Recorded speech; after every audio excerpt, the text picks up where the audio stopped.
Well, aloha, Quest for Thunder. Here we are at the boat. It's Thursday evening, and we're gonna get ready. We're putting some templates together because we are getting ready to install the new toilets in the heads.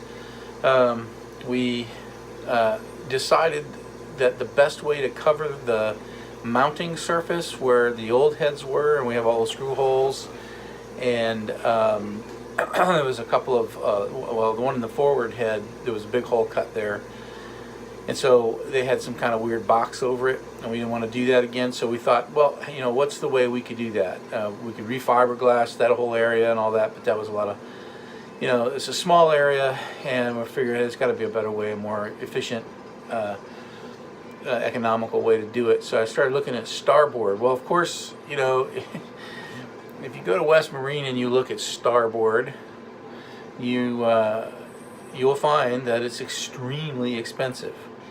I believe the piece that we were looking at was 1/2 inch thick. Can't remember the dimensions. 12 by 24, 12 by something. Anyway, $49. Very expensive for one piece. So I decided to take a look around, and starboard is basically just high density polyethylene extruded. So it's basically a plastic material, and you can probably, you know, I figured you could probably find it on the internet somewhere. And sure enough, I was able to find it at a plastic manufacturing company, and so I decided to check that out and buy it, and I was able to get 2 sheets, 12 by 24, 3/4 of an inch thick, and both sheets for less than one sheet would have cost me at West Marine. I paid $12.24 per sheet, and then $10 for shipping. So even with the shipping, is still under the cost of one sheet, and it's a 1/4 inch thicker than the stuff at West Marine. So a little shopping around does help, and so that's what we decided to use was the HDPE, and we're just going to adhere that to the top of the little place where the toilets mount, and then we're just going to screw right into that, and it should work just fine. So what does HDPE look like, you ask? Well, that's what it looks like. Basically just plastic. 3/4 of an inch thick. 2 sheets of it. I don't know if the camera doesn't pick it up very good, but basically it's just white, high density plastic.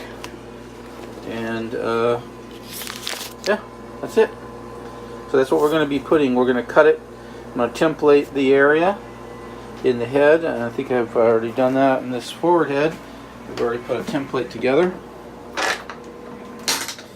So there's the template.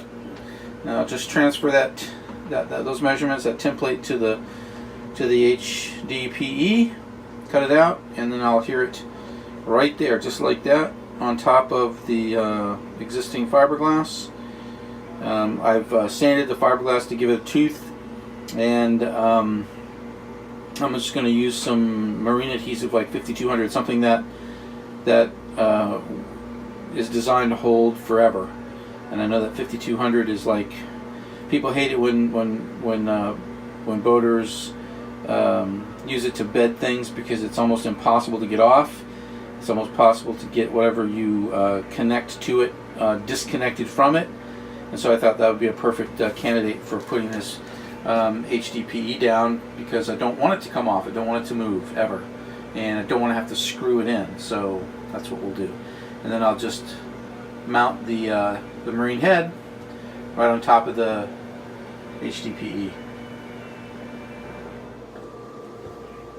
So I have the forward template done, and so today I'm gonna work in the aft head and get the measurements and template out that aft head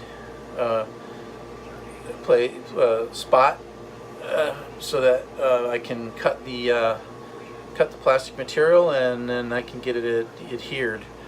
And then once it's dry, cured, and it's in there good, then we'll take the toilets, and we'll put the toilets back down, and we'll be off to the races. Then it's just a matter of getting some sinks in there and new faucets, and the heads will be complete, and that'll be nice. It'll be nice to have a couple of things actually done and complete.